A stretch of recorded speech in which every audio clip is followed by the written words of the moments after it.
Mula sa rurok ng kapangyarihan hanggang sa napakaitim na pagtataksil, sa mundong puno ng inggit at kasinungalingan, paano babangon ng isang batang naulila, at pinagkaitan ng lahat, saksihan ang simula ng isang alamat, na hindi matitinag ng kamatayan, isang sekta na kinatatakutan, isang ama na pinagtaksilan, at isang anak, na naiwan sa gitna ng unos. Ang Northern Heavenly Sect, ay hindi lang basta isang kwento, ito ay isang paglalakbay ng pagdurusa, at ng pagbangon. Sa tingin mo, makakaya ba ni Jin Mo-won na mabuhay mag-isa pagkatapos ng lahat ng ito? Ito ang simula ng paghihiganti. Panoorin ang The Legend of the Northern Blade. Ipinapakita rito ang simula ng kwento 130 taon na ang nakararaan, kung kailan unang nagpakita ang Silent Night sa mundo. Ang pagdating ng Silent Night ay nagdulot ng malawakang digmaan na nagresulta sa hindi mabilang na pagkamatay at pagkawalan ng pag-asa ng mga tao. Bilang tugon, nagtipon ang mga martial master ng Murim at binuo ang Central Heavenly Alliance. Nagdesisyon ang Central Heavenly Alliance na lumikha ng isang sect upang pigilan ang Silent Night. Inihalal nila ang isang batikang mandirigma na si Bak Jin-ho upang maging unang leader ng Northern Heavenly Sect at nangakong susuportahan sila. Nakatanggap sila ng maraming martial techniques at spiritual elixirs. Dahil dito, lumakas ang Northern Heavenly Sect at napigilan ang pag-abante ng Silent Night. Sa paglipas ng panahon, nagpalit-palit ang mga leader. Ang ikalawang henerasyon ay si Nam Moon-san at ang ikatlo ay si Yu Kwang-yeon. Naging respetado ang sect at libu-libong mandirigma ang nagtipon dito. Ipinapakita rito ang isang eksena ng matinding tensyon o pagsisimula ng labanan. Ipinakilala ang ika-4 na henerasyong sect leader na si Jin Kwan-ho, na kilala bilang The North Wall, kasama ang kanyang mga pinagkakatiwalaang mandirigma na tinatawag na The Great Four of the Northern Heavens. Makikita ang paghahanda ng hukbo ng Northern Heavenly Sect para sa isang malaking sagupaan. Nagsimula na ang matinding labanan sa pagitan ng mga mandirigma ng sect at ng kanilang mga kalaban. Ipinapakita ang husay sa pakikipaglaban ni Jin Kwan-ho at ng kanyang mga pillar habang sumasalakay sila sa gitna ng labanan. Ipinapakita rito ang lakas ni Jo Chien-woo habang pinapakawalan ang kanyang makapangyarihang suntok sa gitna ng labanan. Siya, nakilala bilang isa sa Great Four of the Northern Heavens, ay ipinakitang handa sa aksyon gamit ang kanyang Demon Fist technique. Ipinapakita rin ang bilis at puwersa niya sa pag-atake, na nagdulot ng malakas na pagyanig o pagkasira sa kapaligiran. Ipinakilala si Kyung Mo-sang, isa pang miyembro ng Great Four of the Northern Heavens, na gumagamit ng kanyang sibat. Ipinapakita ang matinding sagupaan kung saan ang mga mandirigma ay nakikipaglaban sa gitna ng kaguluhan.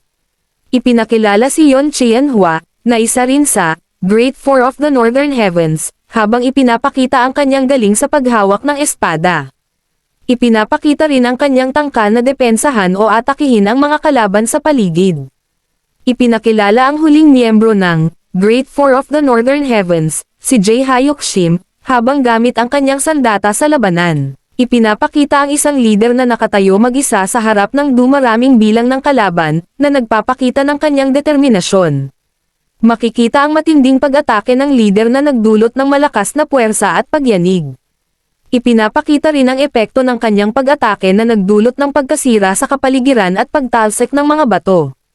Ang mga figure na may mahalagang papel sa pagpigil sa Silent Night mula sa pagpasok sa mga lupain sa Hilaga.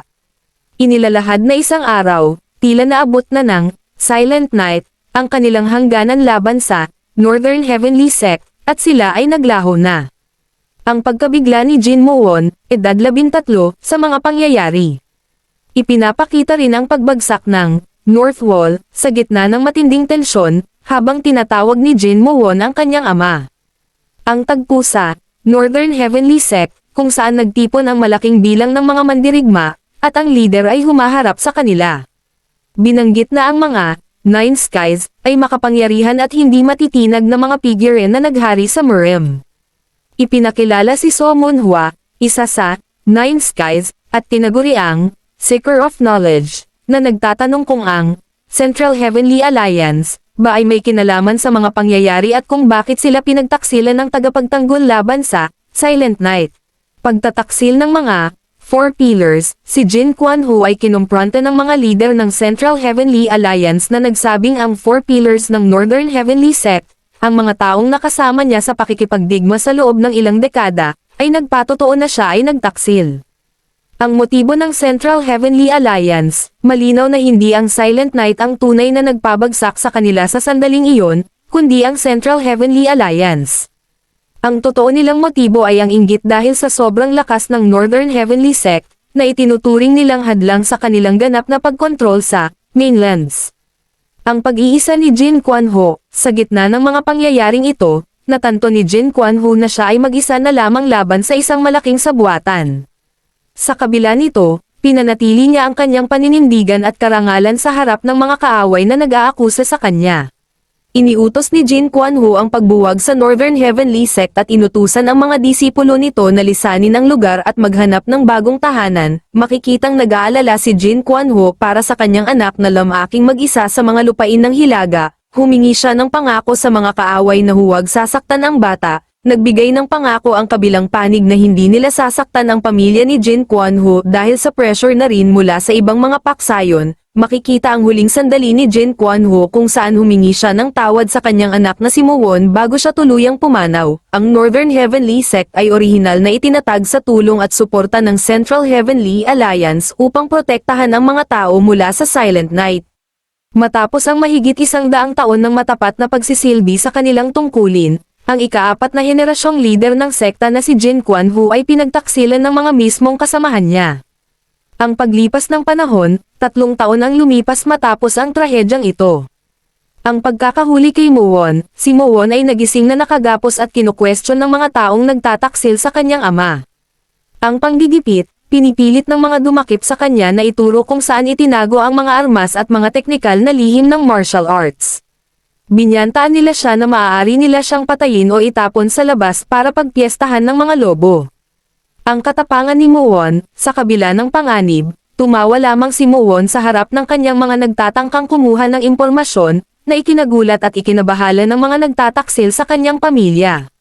Mas lalong pinahirapan ng mga dumakip ang nakagapos na si Muwon sa pamamagitan ng pagputol sa kanyang daliri.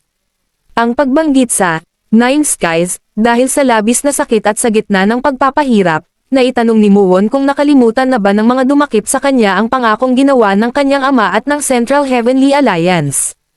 Ang pagbanggit sa Nine Skies at Central Heavenly Alliance ay nagdulot ng pagkagulat at pag-aalinlangan sa mga taong nagtataksil sa sekta, na tila natatakot sa implikasyon ng kasunduang nabanggit.